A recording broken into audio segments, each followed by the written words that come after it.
नमो अर्हन्ताणं नमो सिद्धाणं नमो आयर्याणं नमो अध्यायाणं नमो लोये सव्यसाभूणम्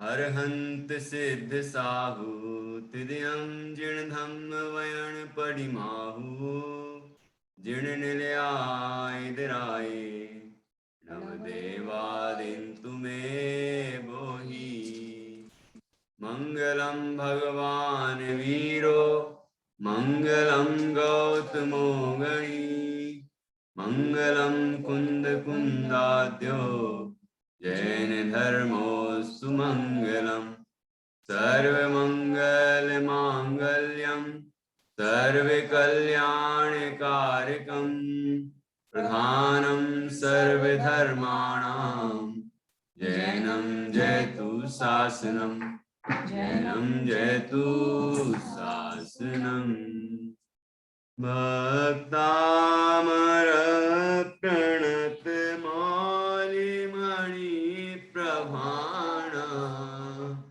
मुद्योते कंदलित पाप तमो वितानम सम्यक प्रणम्य जिन पाद युगम युगादा वालंबनम भव जले पततां जनानां यः संस्तुताः सकल वाङ्मय तत्त्वबोधा दोद्भूत बोधि पटुभि सुरलोकनाथै स्तोत्रैर्जगत्प्रीतय चित्त हरैरुदारै तोस्य किलाहमपितं प्रथमं जिनेन्द्रम्। आचार्य श्री मानतुंग देव द्वारा रचित यह भक्तामर स्तोत्र है। इसके 5 काव्य हमने पढ़ लिए हैं। अब आज हम 6वें काव्य पर चर्चा करेंगे। पहले और दूसरे काव्य में आचार्य मानतुंग स्वामी ने भगवान जिनेंद्र को नमस्कार किया, नमस्कार रूप मंगलाचरण किया और उसके बाद दूसरे काव्य में स्तोत्र कहने की प्रतिज्ञा की। पहले काव्य में 3 विशेषताओं सहित भगवान का स्मरण किया है, भगवान को नमन किया है कि जो भक्तिवंत देवताओं के नम्रीभूत झुके हुए मुकुट की मणियों की आभा को बढ़ाने वाले हैं, प्रकाशित करने वाले हैं, और जो पापरूपी अंधकार के समूह का नाश करने वाले हैं, और जो संसार में डूबे हुए पड़े हुए जीवों के लिए सहारे हैं, ऐसे जिनेंद्र परमात्मा को नमन किया, सम्यक प्रकार से भली भांति प्रणाम किया और फिर स्तोत्र कहने की प्रतिज्ञा दूसरे काव्य में की। और स्तोत्र भी कहने की प्रतिज्ञा करने के पहले आचार्य ने कहा कि मैं उन जिनेंद्र परमात्मा का स्तवन करूंगा जिनका स्तवन देवों के इंद्रों ने किया है। और वो देवेंद्र, वो सुरेंद्र कोई साधारण बुद्धि वाले नहीं थे कि समस्त शास्त्रों के अभ्यास से उनकी बुद्धि का कौशल प्रकट हुआ था और उस कुशल बुद्धि से उन्होंने स्तवन किया, स्तोत्र की रचना की। और स्तोत्र भी ऐसे कि तीनों लोकों के चित्त को हरने वाले और बहुत गंभीर आशय वाले ऐसे स्तोत्रों से उन्होंने स्तुति की। ऐसे जिनकी स्तुति इंद्र ने की, उन्हीं जिनेंद्र, प्रथम जिनेंद्र परमात्मा आदिनाथ स्वामी का स्तवन आचार्य कहते हैं कि मैं भी करूंगा। इस तरह से 2 छंदों में मंगलाचरण और प्रतिज्ञा, स्तोत्र कहने की प्रतिज्ञा की।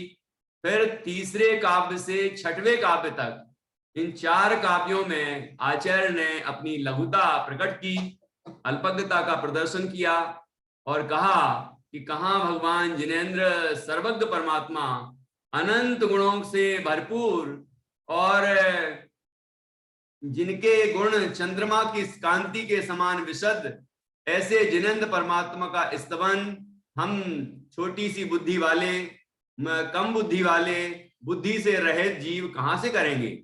तो आचार्य ने कहा कि फिर भी मैं स्तवन करने के लिए तत्पर हुआ हूं, तो ये बालकवत हमारी चेष्टा है, ये निर्लज्जता है। इस तरह तीसरे काव्य में अपनी लघुता प्रकट की। फिर चौथे काव्य में उसी बात को आगे बढ़ाते हुए कहा कि फिर भगवान जिनेंद्र के जो गुण हैं वो चंद्रमा की कांति के समान विशद हैं, उज्जवल हैं, और उनका वर्णन करना अशक्य है। वैसे ही अशक्य है जैसे प्रलय काल की पवन से डावाडोल होते हुए समुद्र में, जिसमें नक्र चक्र आदि मगरमच्छ घड़ियाल आदि उछल रहे हैं, जल जंतु, ऐसे समुद्र को अपनी भुजाओं से पार कर लेना असंभव है, ऐसे ही दुस्साध्य है, कठिन है। उसी तरह भगवान जिनेंद्र जिनके अनंत गुण हैं, उनका गुणगान करना बहुत कठिन है।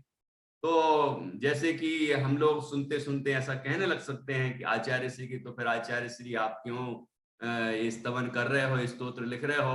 तो वो कहते हैं कि फिर भी, आगे 5वें काव्य में कहते हैं, फिर भी मेरे हृदय में जो हे प्रभु आपके प्रति अपार भक्ति है, उस भक्ति के कारण मैं आपका स्तवन करने के लिए तत्पर हुआ हूं।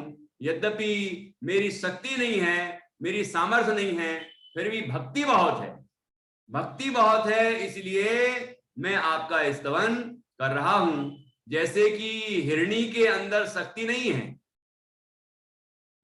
अपने पुत्र की रक्षा करने की शेर से, लेकिन अपने पुत्र की रक्षा करने के लिए वह शेर का सामना भी करने को तैयार हो जाती है। उसी तरह है वो, उसका कारण क्या कि उसके हृदय में अपने पुत्र के प्रति, अपने बछड़े के प्रति अपार स्नेह होता है। उस प्रीति के कारण वह शेर का भी सामना करने को तैयार हो जाती है। इसी तरह यद्यपि आचार्य कहते हैं मुझ में शक्ति नहीं है आपका स्तवन करने की, क्योंकि आप तो महान हैं, आपके विशाल गुण हैं, अनंत गुण हैं, आपका विशाल चरित्र है, उसका वर्णन करना संभव नहीं है। फिर भी मेरे हृदय में जो अपार भक्ति है आपके प्रति, उस कारण से मैं स्तवन कर रहा हूं। ये बात 5वें काव्य में कही। अब स्तवन करने की जो उत्कृष्ट भावना है आचार्य की और सहज भक्ति की भावना है, वो अब 6वें काव्य में प्रकट होती है। 6वें काव्य में आचार्य और भी आगे बढ़ के बहुत ही सुंदर बात कहते हैं। इसमें आचार्य ने अपनी लघुता तो प्रकट की है, वो स्तवन करने के कर्तृत्व का भार भी नहीं लेना चाहते अपने ऊपर कि मैं कोई स्तवन लिखने वाला कोई महान हूं, ऐसा कर्तृत्व का भार भी नहीं। यहां तक कि भक्ति कर रहा हूं, भले ही वो भक्ति की भावना होने से भक्ति कर रहा हूं, ऐसा भी नहीं।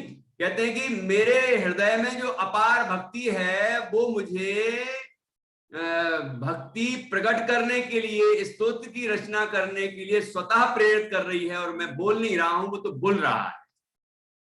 ये इतनी सहजता, सहज भक्ति की भावना आचार्य ने इस 6वें काव्य में प्रकट की है। ये वाकई ये शिक्षा लेने की बात है कि हम लोग थोड़ा बहुत कुछ काम कर लेते हैं अपने हित के लिए या परार्थ के लिए, और उसमें हम संतुष्ट हो जाते हैं या अहंकार आदि करने लग जाते हैं। तो आचार्य से हमें सीखना चाहिए कि आचार्य ने इतना महान स्तोत्र लिखा है, पूरी जैन समाज, दिगंबर हो या श्वेतांबर, सबके सब इस महान स्तोत्र को सीखते हैं, पढ़ते हैं श्रद्धा के साथ। और बच्चे अभी 3.5 साल के बच्चे ने, एक गुड़िया ने पहला काव्य गा के सुनाया, बिना देख के उसको याद है। 3.5 साल के बच्चे, 5 साल के बच्चे, ये छोटे छोटे बच्चे, बुजुर्ग लोग, पढ़े लिखे, अनपढ़ लोग, जिनको भले ही पढ़ना नहीं आता लेकिन सीखे हैं भक्तामर स्तोत्र, ये क्या है? ये भक्तामर के प्रति लोगों की इतनी जो आस्था है, ये क्यों है? कि ऐसा इसमें कमाल है। तो ऐसा कमाल आचार्य ने किया है, फिर भी कर्तृत्व का भार रंच मात्र भी नहीं लेते। कहते वो तो हृदय में भक्ति है और वो अपने आप ही प्रकट हो रही है, मैं प्रकट करने वाला भी नहीं। ये बहुत ही गजब की बात इस छंद में कही है। आज हम इसी काव्य को पढ़ने वाले हैं। 6वां श्लोक है, मैं यहां से बोलूंगा, आप दोहराना, और इस तरह अपन ये पढ़ेंगे और उसके बाद फिर इसका अर्थ करेंगे, फिर इसके अंदर के रहस्य को निकालेंगे, समझेंगे। हाँ जी, शुरू करते हैं। अल्पश्रुतम, अल्पश्रुतम, सबके होंठ हिलते हुए नजर आना चाहिए कि सब बोल रहे हैं, ठीक है? अल्पश्रुतम श्रुतवताम, श्रुतवताम परिहास धाम, अल्पश्रुतम श्रुतवताम परिहास धाम,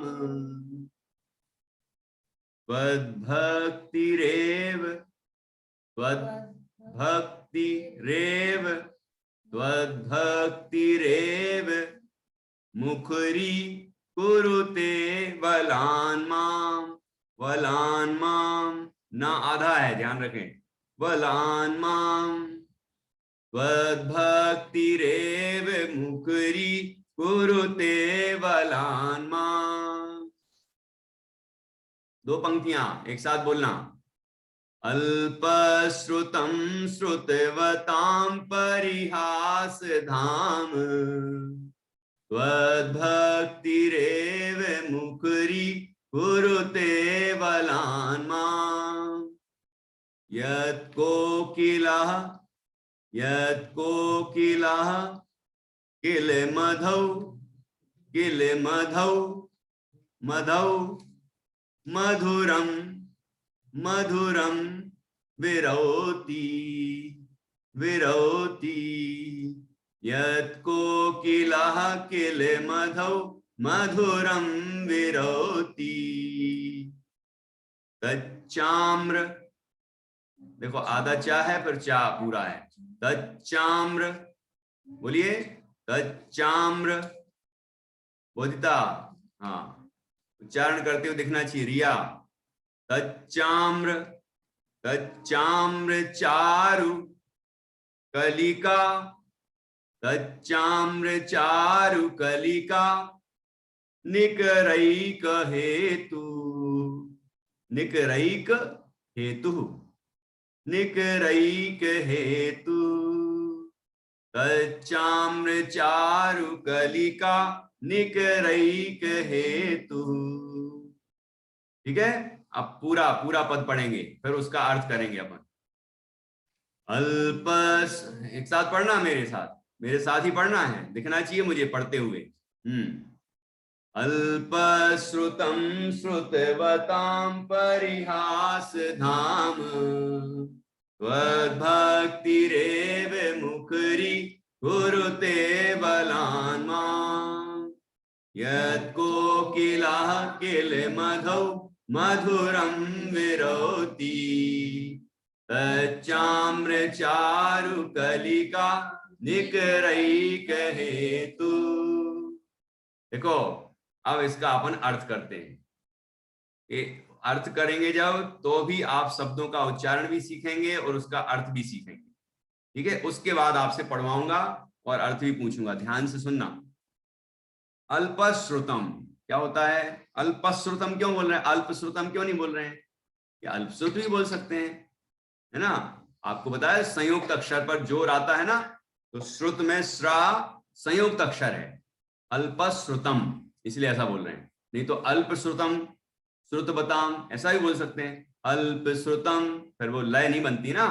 तो उच्चारण करने का जो सही तरीका है संस्कृत में, वो आपको बताया है कि उस पे जो संयुक्त अक्षर है वो आप जैसे ज्ञा, छ, श, त्र, ज्ञा, त्र, छ, त्र, ज्ञा ऐसे होते हैं ना, जो ये संयुक्त अक्षर, और आधा का और आधे अक्षर ऐसे आते हैं ना जो दो, तो संयुक्त अक्षर जो होते हैं द्या, तो इन पर अपन को जो जोर आता है उससे वो लय भी अच्छी बैठती है, तो उस पर आपको ध्यान देना है।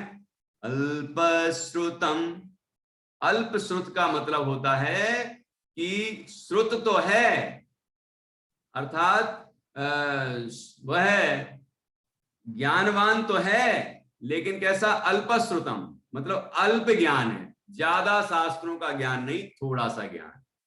अल्प श्रुत का मतलब है अल्पज्ञ, थोड़ा सा ज्ञान वाला, अल्पज्ञ, ठीक है। और श्रुतवताम का अर्थ है बहुत श्रुत वाले। श्रुत, अभी श्रुत पंचमी आई थी ना, श्रुत, श्रुत का मतलब शास्त्र, आगम, तो शास्त्र, तो शास्त्र का जिसको बहुत ज्ञान है वो श्रुतवताम, श्रुतवान है, और जिसको अल्प ज्ञान है वो अल्प श्रुत है, ठीक है।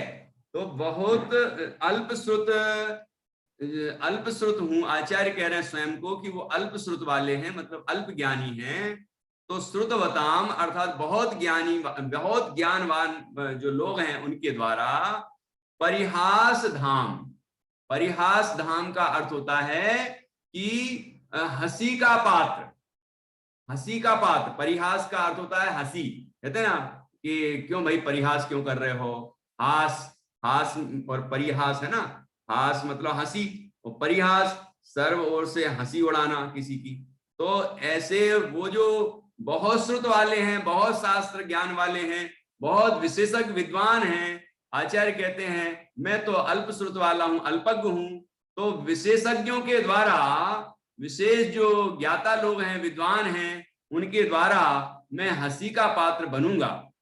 आचार्य को मालूम है कि लोग हंस भी सकते हैं, है ना, लेकिन क्या करें, त्वद भक्ति रेव, इन छंदों में अल्पज्ञता या लघुता तो प्रदर्शित है ही, लेकिन आचार्य की भक्ति करने के की जो शैली है वो गजब की है कि वो स्वयं की जो विशेषताएं हैं उसके कारण ये नहीं मानते हैं कि ये स्तोत्र महान बनेगा। वो कहते हैं हे परमात्मा, आपका स्तवन इसमें है, आपकी भक्ति इसके हृदय, इसके इस स्तोत्र के अंदर है, इसलिए ये सज्जनों के मन को आकर्षित करेगा। ये भले ही जो बहुत ज्यादा ज्ञाता लोग हैं वो हमारी हंसी भी उड़ा सकते हैं, लेकिन क्या करूं, मेरे हृदय में आपके प्रति जो अपार भक्ति है वो भक्ति हमें वो बाचाल कर रही है, बोलने के लिए विवश कर रही है, इसीलिए मैं तो अब बोल रहा हूं, मतलब मेरे बोल रहा है, मैं क्या बोलूंगा, मैं बोलने की क्षमता भी नहीं है, लिखने की क्षमता भी नहीं है, कहाँ स्तवन करूंगा मैं।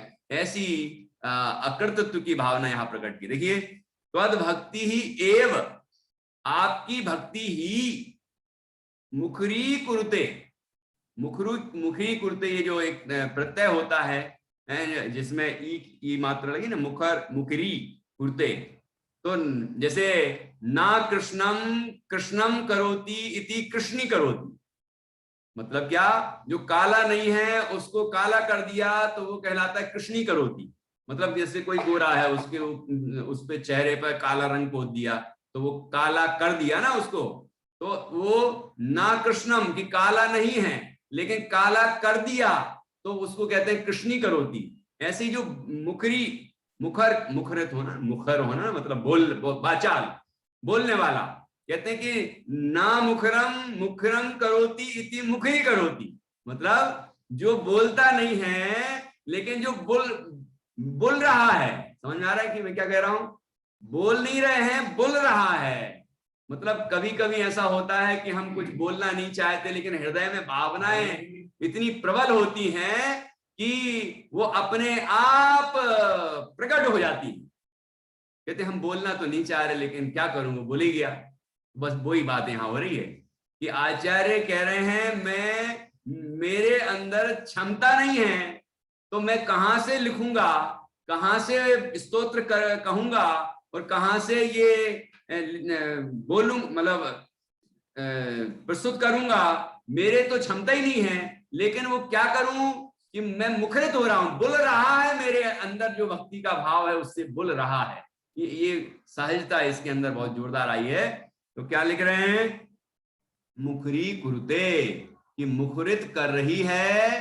कैसे, बलान, बलान में न जो है, अब अपन संधि विच्छेद करेंगे तो बलात् अर्थ हो जाएगा। बलात् मतलब बलपूर्वक, बलपूर्वक वाचाल कर रही है आपकी भक्ति मुझे, माम अर्थात मुझको, माम अर्थात मुझको। तो क्या अर्थ हुआ यहां, कि मैं अल्प श्रुत वाला हूं, अल्पज्ञ हूं, और मुझे मालूम है कि जो बहुत बहुश्रुत हैं, मतलब विशेषज्ञ लोग हैं, उनके द्वारा मैं हंसी का पात्र बनूंगा, लेकिन फिर भी मेरे हृदय में जो आपके प्रति अपार भक्ति है वो मुझे बोलने के लिए, ये स्तोत्र कहने के लिए विवश कर रही है। इस कारण से मैं बोल नहीं रहा हूं, बुल रहा है।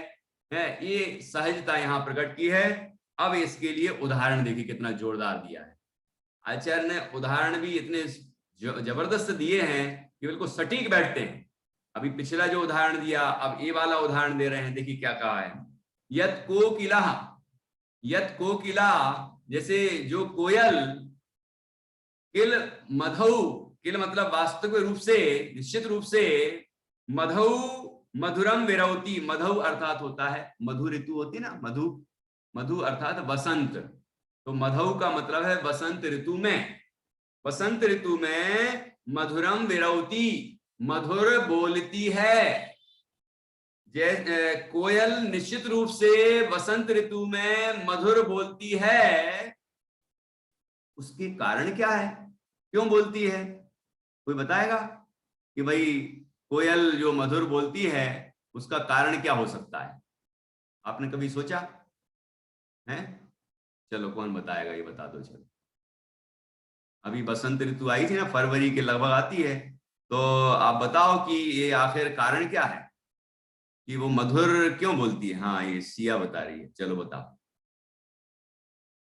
आम्र मंजरी। आम्र मंजरी क्या? आम के ऊपर बोर आ जाती है, इसलिए आम आने के, आम के फूल आ जाते हैं। हाँ, इसलिए तो क्या होता है उससे? भगवान की अंतरंग से स्तुति करने से। हाँ ठीक है, ठीक है, कोशिश तो की, अच्छी कोशिश की। देखो क्या होता है कि वसंत ऋतु में आम्र मंजरी आती, तो आपने बिल्कुल ठीक बताया। लेकिन ये होता क्यों है ये कि आम्र, जैसे जैसे कोई बच्चा, कहते हैं ना बच्चों को मिठाई बहुत पसंद होती है, तो जैसे ही मिठाई दिखती है तो चाह उठता है। देखा है ना आपने? आपके भी इतने सारे बच्चे दिख रहे हैं साथ, आपके साथ बैठे हैं। तो जैसे उनको जो चीज पसंद है, मिठाई नहीं और भी कोई चीज पसंद हो सकती है, जो चीज उनको पसंद होती है और वो चीज आ जाए, वो चीज मिल जाए, तो कैसे चाह उठते हैं एकदम। उनको ये उत्साह कहां से आया कि वो चीज देखकर। ऐसे ही वसंत ऋतु में जो आम्र मंजरियां, आम के पेड़ पर जो बौण फूल आते हैं और बौड़ियां बन जाती हैं जिससे आम का फल बनता है, तो वो जो आती हैं आम्र मंजरियां, वो उन्हें वाचाल करती हैं, बोलने के लिए, मधुर गाने के लिए विवश करती हैं। कि और होता क्या है कि वो उनको खाती हैं, कोयल उसको, वो मंजरियों को खाते हैं, तो उनका कंठ और मधुर हो जाता है और उस ऋतु में वो मधुर मधुर मधुर मधुर आवाज निकालती हैं, कुहू कुहू की आवाज करती हैं। तो ये कारण है। तो ये दो कारण बता दी, एक तो उसको खा लेती हैं, इससे भी मधुर कंठ हो जाता है। दूसरा कि जो चीज उनको पसंद होती है वो चीज मिल जाए तो अपने आप उस तरह के भाव आने लग जाते हैं और वैसी प्रवृत्ति भी देखी जाती है। तो ऐसी सहज में होता है, ये बता रहे हैं। वातावरण मिला और वो चीज सहज में हमें प्रकट होती हुई देखी जाती है। ऐसे ही आचार्य कह रहे हैं कि मेरे हृदय में जो आपके प्रति भक्ति है, बस वो मुझे वाचाल कर रही है, बोलने के लिए विवश कर रही है। मैं कोई बोल नहीं रहा हूं, मुझ में कहां क्षमता है? देखो ये चाम्र चारु कलिका निकरही के हेतु, क्या कहना चाह रहे हैं? तत् मतलब वह, च आम्र, और च मतलब और वह कारण बता रहे हैं वह क्यों बोलती है कि आम्र, आम, चारु कलिका, चारु अर्थात सुंदर, कलिका अर्थात कलियां, कलिकाएं जो बौड़ियां हैं उसकी, वो निकरई के हेतु, निकर मतलब होता है समूह, कि उन बौड़ियों का समूह, मंजरियों का, आम्र मंजरियों का समूह, एक हेतु, एक हेतु अर्थात एकमात्र कारण है। एक हेतु का अर्थ क्या है? एकमात्र कारण है। एकमात्र कारण क्या है? कि वो आम्र मंजरियों का गुच्छा, वो जो लगे रहते हैं आम के पेड़ पर, कि वो जो है बौड़ियां, वो उसके मधुर बोलने का कारण है। कि दोनों कारण बता दिए, एक तो उनको देख के ही चाह उठती हैं इसलिए मधुर आवाज आती है, और दूसरा उनको खाती हैं तो उनका कंठ और मधुर हो जाता है, तो वो और मधुर ढंग से मधुर आवाज में गाती हैं कोयलें। तो इस तरह से यहाँ पर कारण बताया, और ये सहज प्राकृतिक उदाहरण दिया है, जो कि प्रकृति में सहज रूप से देखा जाता है, और उसी प्राकृतिक रूप से मतलब स्वाभाविक रूप से भक्ति भी प्रकट हो रही है, कि आचार्य कह रहे हैं मैं भक्ति कर नहीं रहा हूं, वो हो रही है। ये कितनी सुंदर और महान बात आचार्य ने कही है।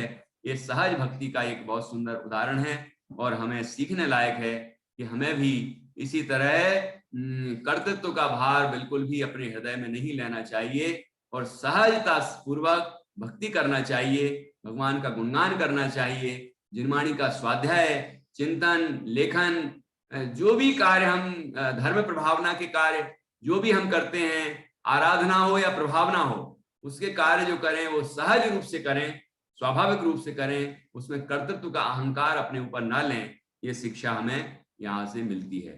तो इस तरह से सीधा अर्थ क्या हुआ कि मैं अल्पज्ञ हूं, और बहुत ज्ञान वालों के द्वारा, विशेषज्ञों के द्वारा हंसी का पात्र बनूंगा, फिर भी मेरे हृदय में जो हे जनानंद परमात्मा आपके प्रति अपार भक्ति है, वो मुझे भक्ति प्रकट करने के लिए वाचाल कर रही है, विवश कर रही है, बलपूर्वक विवश कर रही है। मैं कोई भक्ति करने वाला कौन हूं, और मैं तो अक्षम हूं, सक्षम हुई नहीं। जैसे कि बसंत ऋतु में कोयल आम्र मंजरियों को देखकर स्वाभाविक रूप से, प्राकृतिक रूप से वह चहक उठती है और कुहू कुहू की ध्वनि करती है, ऐसा जैसे उसके द्वारा ये सहज होता है, ऐसे मेरे द्वारा भी ये भक्ति सहज में ही प्रकट हो रही है। ऐसा आचार्य ने यहाँ पर स्पष्ट रूप से कहा है। एक बार मैं इसका अन्वयार्थ भी पढ़ता हूं, फिर आपसे पूछता हूं। मैं अल्प श्रुत का अभ्यासी, अल्प ज्ञानी हूं, शास्त्रों का विशेष जानकार नहीं हूं, विद्वानों के द्वारा हंसी का पात्र बनूंगा, तथापि फिर भी मुझको आपकी भक्ति ही बलपूर्वक वाचाल कर रही है, भक्ति करने के लिए विवश कर रही है। निश्चय ही जो कोयल बसंत ऋतु में मधुर स्वर में बोलती है, पूजती है या कुहुकती है, उसमें सुंदर आम्र वृक्षों के बौर या मंजरी का समूह ही एकमात्र हेतु है, कारण है। अन्यथा वह कोयल वसंत के सिवा अन्य ऋतु में क्यों नहीं बोलती? जैसे कोयल को आम्र मंजरी मधुर बोलने के लिए प्रेरणा केंद्र है, वैसे ही मुझे आपकी भक्ति ही स्तुति करने के लिए प्रेरित करती है। इस तरह आचार्य ने यहाँ सहज भक्ति प्रकट की है। तो यहाँ एक बात और भी आई है कि आचार्य कह रहे हैं मैं अल्पज्ञ हूं, तो विशेषज्ञों के द्वारा हंसी का पात्र बनूंगा। तो विशेषज्ञों को हंसी उड़ाना चाहिए क्या, या उन्हें ही विशेषज्ञ कहते हैं जो अल्पज्ञों की हंसी उड़ाएं? शास्त्र तो ये कहते हैं, कर्म सिद्धांत तो ये कहता है कि अल्पज्ञ की हंसी उड़ाना ये अपने ज्ञान का अभिमान है, और ज्ञान के अभिमान से ज्ञान का क्षयोपशम नहीं होता, ज्ञान की हीनता होती है, ज्ञानावरण कर्म का बंध होता है। तो हम किसी के ज्ञान का मजाक उड़ाएंगे, उसकी अज्ञानता का, उसकी अल्पज्ञता का यदि हम मजाक उड़ाएंगे तो उससे हमें ऐसे कर्म बनेंगे कि हम भी अल्पज्ञ हो जाएंगे। इसलिए हमें किसी अल्पज्ञ का मजाक नहीं उड़ाना चाहिए, उसकी हंसी नहीं उड़ाना चाहिए, ठीक है। हाँ, उसकी यदि वो अल्पज्ञ है, कम ज्ञान है, उसमें कम समझ है, तो उसकी और समझ कैसे विकसित हो वो उपाय करें हम, वो उपाय करें, उसकी समझ विकसित करने के उपाय करें यदि हो सके तो, लेकिन किसी की मजाक तो नहीं उड़ाना चाहिए।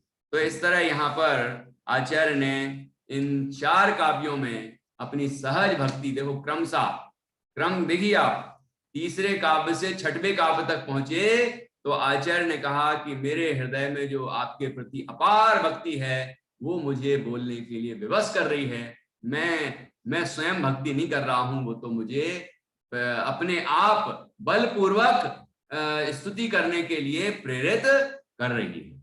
इस तरह यहाँ 6 काव्य में ये चर्चा हमने की। अब 7वां काव्य अभी आएगा इसके बाद। अब 7वें काव्य से 10वें काव्य तक इस 6 जो 4 काव्य हैं, 7वां, 8वां, 9वां, 10वां, इनमें स्तवन का महात्म बताएंगे कि भगवान की स्तुति का क्या प्रभाव है। अभी तो आचार्य ने अपनी लघुता प्रकट की और ये बताया कि ये स्तुति सहज में हो रही है। अब कहेंगे कि स्तुति करने का फल क्या है, स्तुति करने का फल क्या है, ये बात अब बताने वाले हैं। तो वो 7वें काव्य से शुरू करेंगे और 10वें काव्य में पहुंचते पहुंचते ये कहेंगे कि भगवान जिनेंद्र का सच्चा भक्त स्वयं भगवान बन जाता है, इसमें कोई आश्चर्य नहीं, ठीक है। तो पापों का नाश हो जाता है, ये सब चर्चा भी आएगी, ये तो 7वें काव्य में आएगी। तो यहां से शुरू होते होते पापों का नाश तो छोड़िए, वह भगवान ही बन जाता है, यहां तक ले जाएंगे। मतलब ये स्तवन का महात्म इन 4 काव्यों में बहुत ही सुंदर ढंग से प्रस्तुत किया है, आचार्य ने प्रकट किया है। ये क्रमिक चलते हैं, तो क्रमशः हमें इनको समझना चाहिए, पढ़ना चाहिए, और जिससे कि उसका पूरा भाव हमें स्पष्ट हो सके। तो अभी हमने 6वां काव्य किया है, अभी 7वें से आगे की चर्चा अभी करेंगे। पहले मैं 6वां काव्य किसी से पढ़वाऊंगा और फिर अर्थ भी पूछूंगा, उसके अंदर से कुछ प्रश्न करूंगा, देखता हूं कितने लोगों ने कितना ग्रहण किया है। तो पहले नंबर में पढ़वाता हूँ, इससे पढ़वाऊं। हाँ जी, अंशिका पढ़ेगी। जय जय भैया जी। हाँ पढ़िए। सुतम सुतवतां परिहासधाम त्वद्भक्तिरेव मुखरी कुरुते भलान् माम् यत् कोकिला किलमतौ मधुरं विरोधि तच्चार्म चारु कलिका निकरैक हेतु तच्चार्म चारु कलिका तच्चाम्र चारु कलिका निकरैक हेतु। कहीं कहीं चाम्र पहले लिखा रहता है, कहीं चारु पहले लिखा रहता है, ऐसा मैं पाठांतर मैंने देखा है। तो तच्चाम्र कलिका निकरैक हेतु ये ज्यादा ठीक बैठता है। चारु चाम्र कलिका ये भी बैठ जाएगा, कोई दिक्कत नहीं है। अर्थ अपन को स्पष्ट रखना है। बाकी मेरे पास जो है और ज्यादातर मिलता है तच्चाम्र चारु कलिका, ये मिलता है। चलिए अब मैं किसी और बच्चे से पढ़वाता हूँ। हाँ रिया पढ़िए।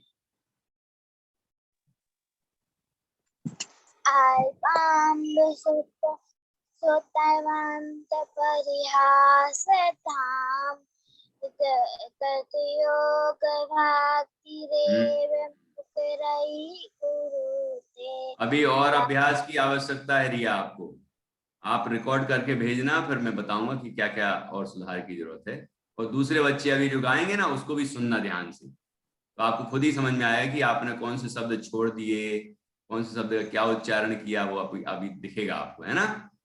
चलिए हाँ अब देखते हैं और किससे पढ़वाऊं। हाँ अवनी पढ़िए।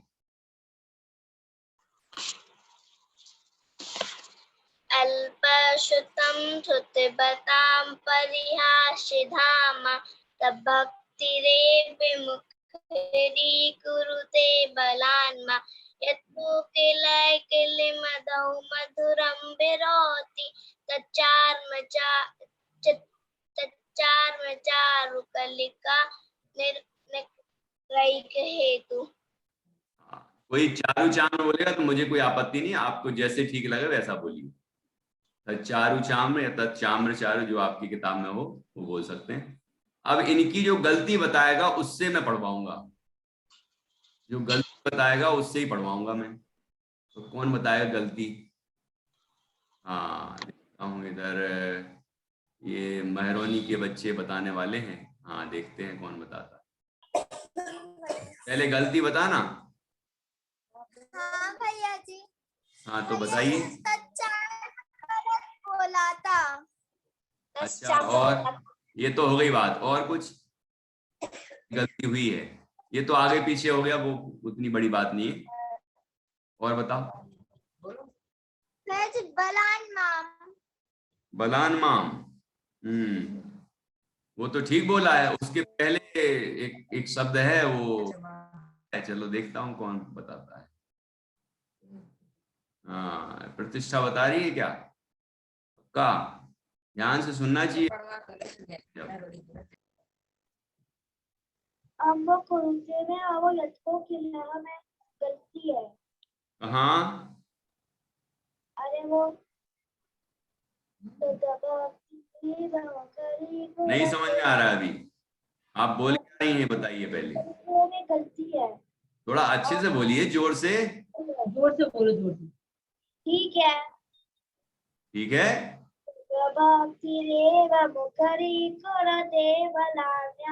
तो यहाँ कहाँ गलती है? कहाँ? कुरुतु में बोल रही है, कुरुतु में गलती है ऐसा कह रही है। शुरू में गलती है। हाँ बिल्कुल ठीक है। ये बोल रही है और एक गुरुत्व में तो नहीं की है, त्वद भक्ति में जरूर की है। हाँ वहां गड़बड़ हुआ है। चलो बता दिया तो फिर आप लोगों से नहीं पढ़वाऊंगा मैं, हैं? आप लोग कोई गलती नहीं बता पाए तो किससे पढ़वाऊं फिर? त्वद भक्ति रेव, त्वद भक्ति रेव। हाँ अब देखता हूं नविका कैसा पढ़ती है।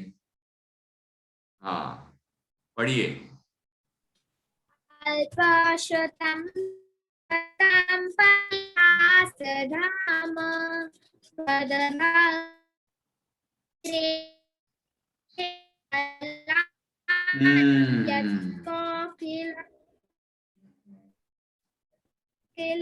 किल मधो मधुरं विरोधि तच्चारु चाम्रकलिका निकरेक हेतु। ठीक है। याजी गलती हुई। हाँ क्या बोला आपने? ठीक है ठीक है। अब इधर से देखते हैं। चलो अब आप लोग रिकॉर्डिंग करके भेज देना, एक बार बाबूजी से पढ़वाते हैं। अरे निरंजन जी, आवाज सुनी मैंने।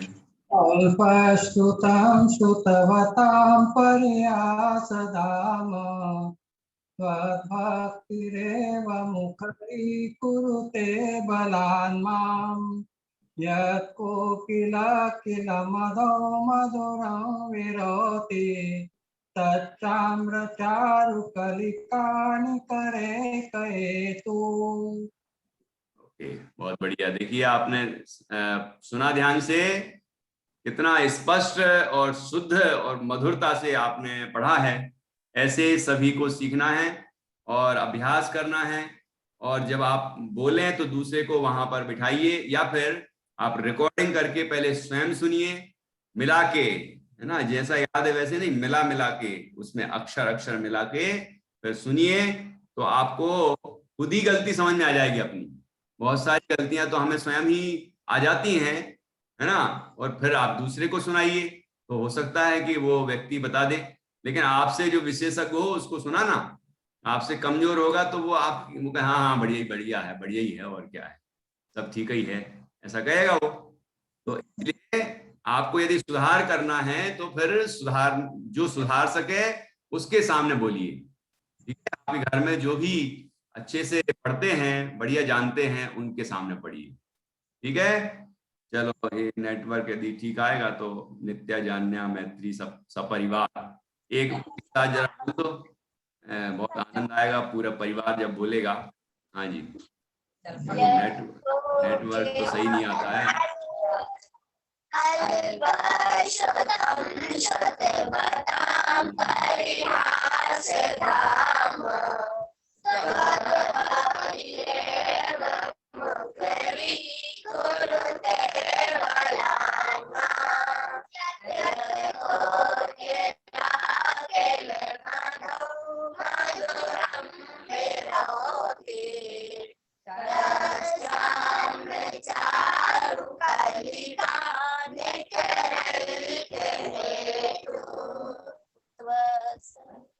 बस बस, यद्यपि आवाज स्पष्ट नहीं आ रही थी, फिर भी सबको बड़ा आनंद आ रहा था सुनने में। पूरा परिवार बैठ के जब पढ़ते हैं इतना अच्छा लगता है। ये सब बच्चे अभी जहां जहां ये ज्यादा बच्चे बैठे हैं ना, और बड़े पूरा परिवार बैठा है, तो जब वो प्रस्तुत करते बड़ा आनंद आता है देख देख के कि देखो सब लोग कितने भक्ति से, छोटे बड़े सब बैठ के और कितने अच्छे से ये कक्षा पढ़ रहे हैं, हमारे स्तोत्र सीख रहे हैं, तो बड़ी प्रसन्नता होती है। और इस तरह हमारा ये 6वां काव्य पूरा हुआ।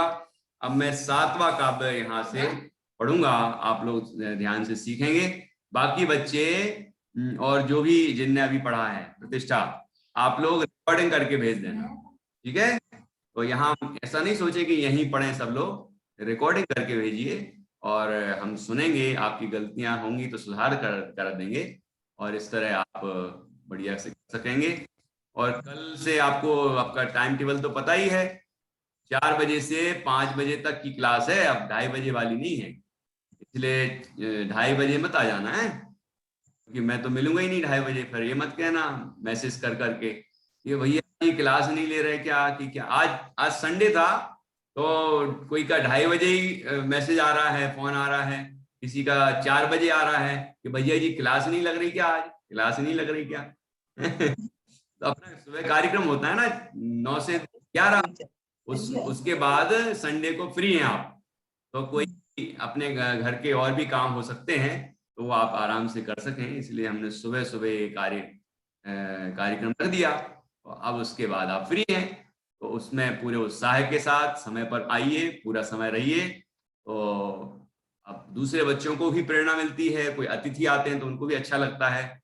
तो ऐसा आप विशेष ध्यान रखें। अब हम सबका ये कर्तव्य है अपनी पाठशाला का नाम अच्छा हो, सब लोग देखें कि बच्चे कितना अच्छा कर रहे हैं, तो आपको भी खुशी होगी और हमें भी खुशी होगी।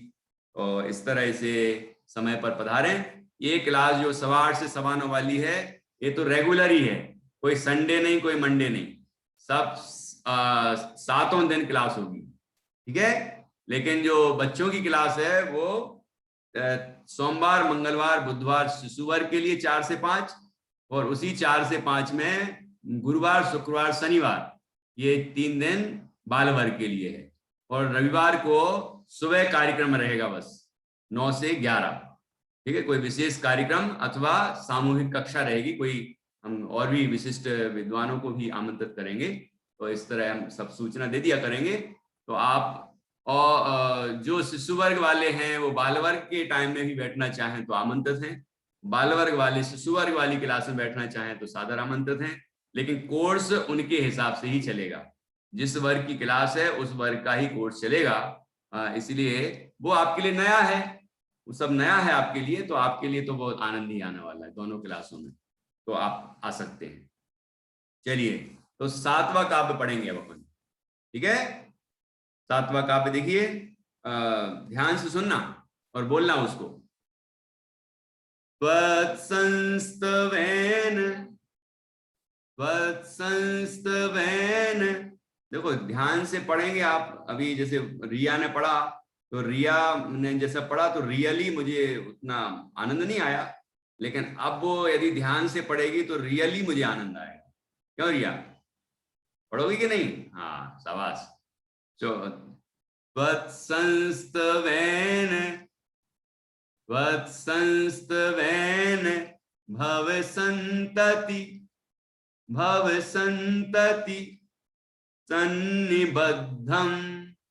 सन्निबद्धम सन्निबद्धम। ये ध्यान रखिए, आधा ना है पहले, सन्निबद्धम। फिर क्या है? पापम क्षणात् क्षयमुपैति। क्षणात् क्षय, तो आधा है, इसलिए उतनी ही देर रुकना है। ठीक है, क्षणात् क्षय मुपैति। मुपैति एक ही मात्रा है ना, मुपैति। शरीर भाजां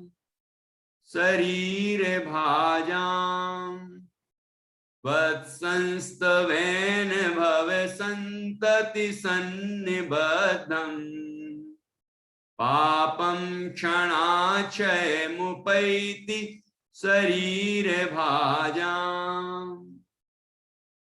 और क्या है देखो, इतना तो आ गया होगा। आक्रांत लोक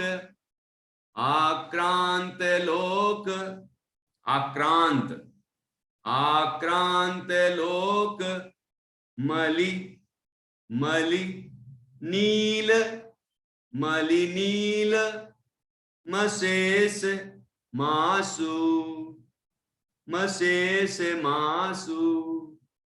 ठीक है, आक्रांत लोक मलिनील मशेष मासु। सूर्यांशु, देखो सूर्य के ऊपर एक बिंदी भी है ना राखी रेख के अंदर, तो सूर्यांशु भिन्न, आधा ना फिर ना, भिन्न मिव। सूर्यांशु भिन्न मिव सारवर राखी रेख पहले बोली जाती है ना।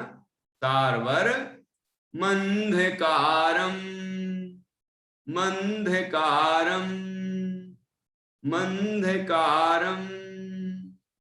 आक्रांत लोक मलिनील मशेष मासु। सूर्यांशु भिन्न में सारवर मंधकारम। फिर से बोलिए, आक्रांत लोक मलिनील मशेष मासु। सूर्यांशु भिन्न में सारवर मंधकारम। ठीक है, ध्यान से। अब मैं एक बच्चे से पढ़वाऊंगा, देखता हूं कि आपने सीखा है कि नहीं। कोई डाउट हो तो पूछ सकते हैं। मान लो कोई शब्द का उच्चारण नहीं आ रहा हो तो आप हाथ खड़ा करके पूछ सकते हैं कि भाई ये इसका क्या उच्चारण होगा। पूछने के लिए हाथ खड़ा कर रहे हैं कि बताने के लिए? छंद सुनाना है। अब कौन सुनाएगा? प्रतिष्ठा ने सीखा कि नहीं सीखा? हाँ, अरे वाह, हाँ सुनाइए, बोलिए। तत्संस्तवेन वसंस्तति सन्निबद्धं पापं क्षणाक्षमुपैति शरीर भाजाम् आक्रांत लोक मलिनीरमशेष मासु। सूर्यांशु भिन्न सारवर मंडकारम। अच्छा बताओ भाई, किसने नोट की? कोई गलती हुई हो तो? कोई गलती हुई है क्या? रश्मि, कोई गलती हुई है क्या? अच्छा हुई है कुछ। नित्या कह रही कोई गलती नहीं है। अब सारवर ना उसकी, इसलिए वो यहाँ से सपोर्ट कर रही है। कोई गलती नहीं है। हाँ, सारवर। क्यों सारवर में गलती हुई क्या कोई? सारवर मंधकार। हाँ, चलो नित्या से पढ़वाते हैं, अब जरा देखें नित्या कितना शुद्ध बोलती है। वही नहीं, कोई गलती नहीं है, मतलब उसको आता है। हाँ बोलो। हाँ बोलिए। अब प्रतिष्ठा तुम ध्यान से सुनना है। हाँ। बोलिए बोलिए। अरे आवाज नहीं आ रही यार नित्या तुम्हारी, कल भी नहीं आ रही थी, क्या बात है। चलो चेक करा लेना। हाँ नहीं आ रही। चलो अब किसकी आ रही है उससे पढ़वाते हैं। बोधिता तुम्हें आता पढ़ना? आता है? सिया को नहीं आता?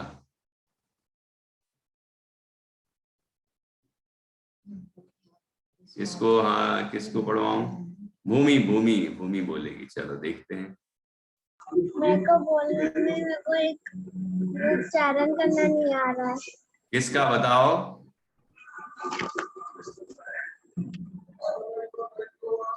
इसका। इसका बेटा, अच्छा। अब इसका मैं कैसे देखूं? पहला शब्द दिख रहा है त्वत्संस्तवेन। हाँ हाँ मैं बोल रहा हूँ तो इशारे निशान से समझ आ गया मुझे। त्वत्संस्तवेन, संस्तवेन, त्वत्संस्तवेन भव संतति सन्निबद्धम। ठीक है? ठीक है। हाँ ओके। आया। हाँ हाँ देखो उसकी तो चित्र सहित है किताब, क्या बात है। ओके अब आ गया क्या पूरा? बोलिए, पढ़िए पढ़िए, पढ़ो बेटा पढ़ो। दादाजी की है। हाँ पढ़ के सुनाइए जरा देखूं। अच्छा आज नहीं सुना पाओगी, कल अभ्यास करके आना है, नहीं तो रिकॉर्डिंग करके भेज देना। चलो बढ़िया बढ़िया ओके। भूमि। अब यार ये नेटवर्क की दिक्कत कहीं कहीं आती है। बच्चे तो बहुत अच्छा पढ़ते हैं, बड़े लोग भी, लेकिन वहाँ नेटवर्क का इशू आता है। और जहाँ नेटवर्क का इशू नहीं आता है वहाँ वो ढंग से पढ़ते नहीं है। क्या बताऊं हैं। अब देखता हूँ ये अंशिका की बहन कैसे पढ़ती है।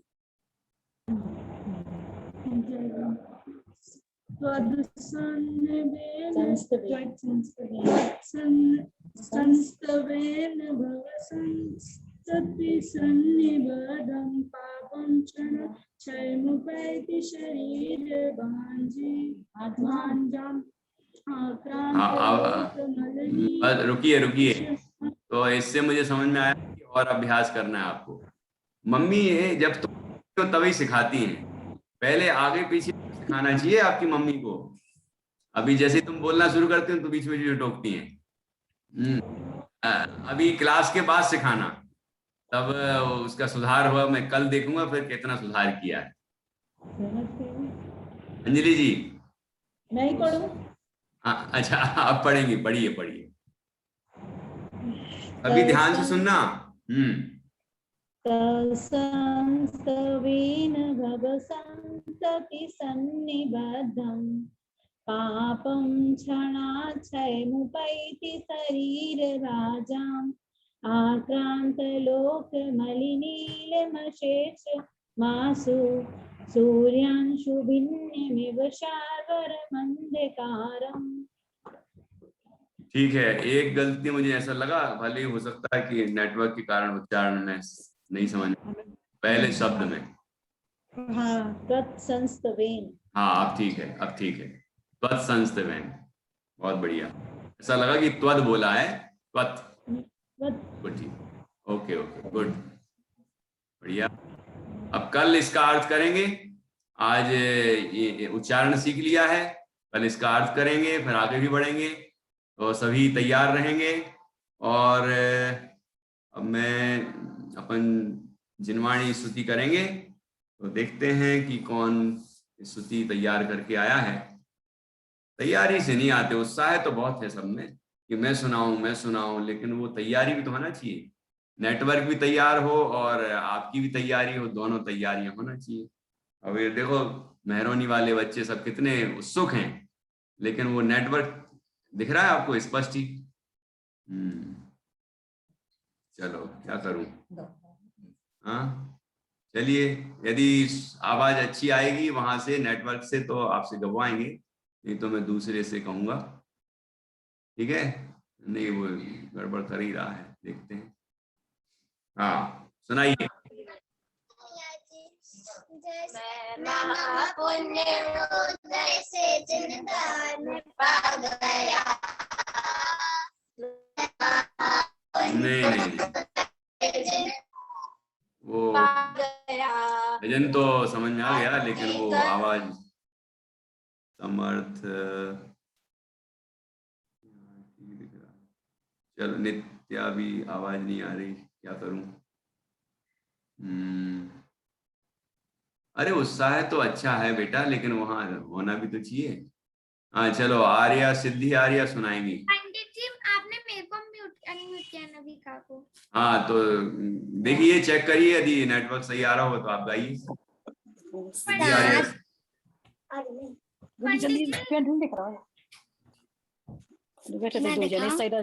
सिद्धि आर्या से आज गवा लेते हैं आप लोग। हाँ जी। जय जिनेन्द्र साची तो गंगा वीत रागवाणी, अविच्छिन्न धारा निज धर्म की कहानी।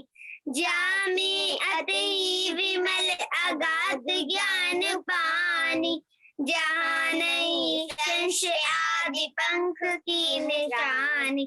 सप्तभंग जय तरंग उछलत सुखदानी, संत चित मलालो मंदिर में नित्य ज्ञानी।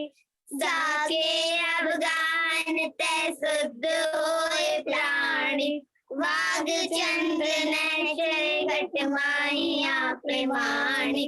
साची तो गंगा बीत रागवाणी, अविच्छिन्न धारा निज धर्म की कहानी। हरिद्वार सांग जन्माणी माता की जय। महान जिन धर्म की जय। सभी 9 बार नमोकार मंत्र के माध्यम से कायोत्सर्ग करेंगे और अपने समय पर कक्षाओं में कल पधारेंगे। सभी कायोत्सर्ग कीजिए।